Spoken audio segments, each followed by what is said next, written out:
Countless studies have shown us that isolating only makes depression and anxiety worse. But the answers as to why this happens actually lie within evolutionary psychology. So make sure you stay tuned. What is up, everybody? This is Chris from The Rewired Soul, where we talk about the problem, but focus on the solution.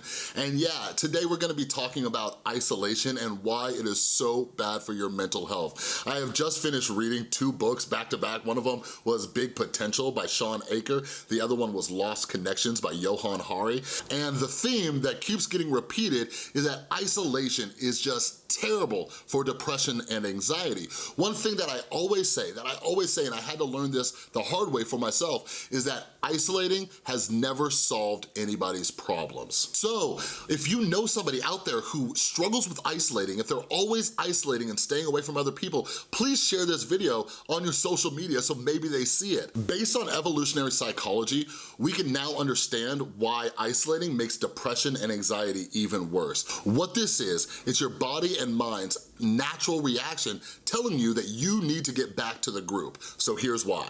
So let's imagine your ancestors, your great ancestors back in the hunter and gatherer days, okay? You're part of this tribe. You're a tribe who lives together, thrives together, moves around together, all sorts of stuff, okay? This is what our brains are actually developed based on. The people who survived passed along genes that give us the different traits that we have today, okay? So let's imagine back in those days, you're part of this tribe and you get separated from the tribe. You get lost, you're going out, you're gonna run some errands or whatever it is that you do, and you get lost from the tribe, okay? Now think about this. If you get sick, who's gonna be there to take care of you? If you get attacked by an animal and you're injured, who's gonna be there to take care of you? Your family, the rest of your tribe, these people who rely on you, how can you help them if you get lost and you're separated from the tribe? So depression and anxiety are actually the result of you being separated from the tribe, okay? We have to understand that humans evolved from tribal people. And the way evolution works is that even though society has changed, our evolution hasn't changed all that much.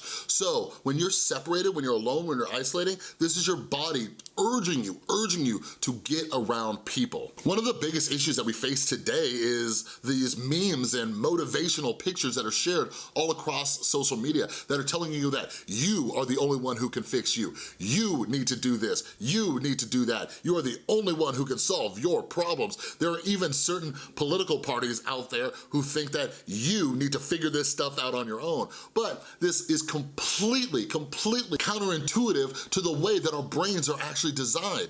We are meant to do things together and have a group of support around us. So one of the things that people often wonder is why we get anxious when we're alone too, or why do people with depression often struggle with anxiety as well? Well, there has been some very interesting studies based on this. One study that's mentioned in the book, Lost Connections, is that they were measuring people's cortisol levels when they felt alone. So throughout the day, they were tracking their day like through a journal, and then they would have to spit in a tube. And what that did was it logged their cortisol levels, okay? So whenever they wrote in their journal that they were feeling lonely, you saw that the cortisol levels were actually elevated because of the anxiety that was happening because they felt lonely.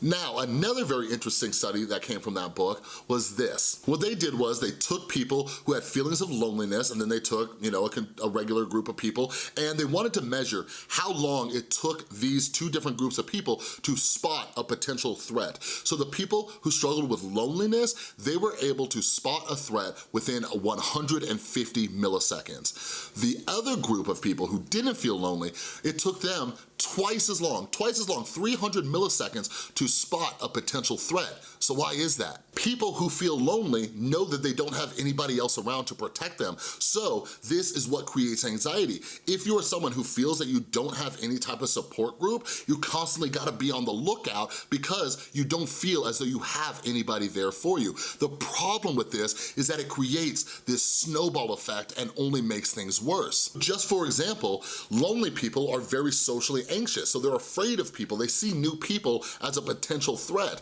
And what's crazy about this, the paradox that lies within this, is that you are now afraid of the thing that can actually help you, which is other people. So of course here on The Rewired Soul, you know, we talk about the problem, we focus on the solution. Here is a suggestion I have for all of you, okay? Realize that there's a difference between being introverted and isolating, okay? That's the first thing to realize. Like, it's okay to be introverted and not go out and be the life of the party and things like that, but as we just discussed in this video, isolation is fueling your depression and your anxiety. So some things that you can do is your work or read a book, force yourself, like just go down to the local coffee shop. You know what I mean? Be around people, all right? The more that you get comfortable around people and start seeing yourself as one of the tribe, your depression, your anxiety will start to lessen. And I get it, I've struggled with depression and anxiety for many, many years. I know this seems like I just asked you to do a lot, but this is the best baby step that you can do. Now, some people, like, you go into these situations and you still feel alone. This is why I highly recommend meditation. If you would like, check in the info card. I just did a meditation with my son that helps you feel more connected to others. So for example, a lot of people might, you know, you might be in Times Square in New York City and you're with thousands and thousands and thousands of people, but you still feel alone. Through meditation, you start feeling more connected with everybody.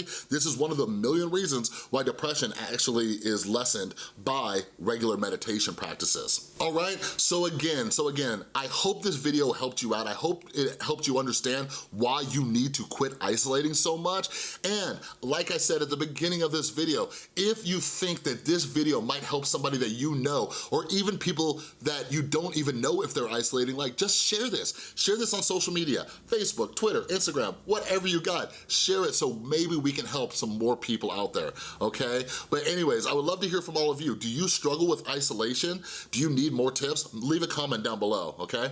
But anyways, thank you so much for watching. If you like this video, please give it a thumbs up. If you're new here, make sure you hit that subscribe button. I'm always making videos to help you out with your mental health. You can also click or tap on one of those thumbnails, check out some more videos on this channel, all right? So thank you so much for watching. Quit isolating, and I'll see you next time.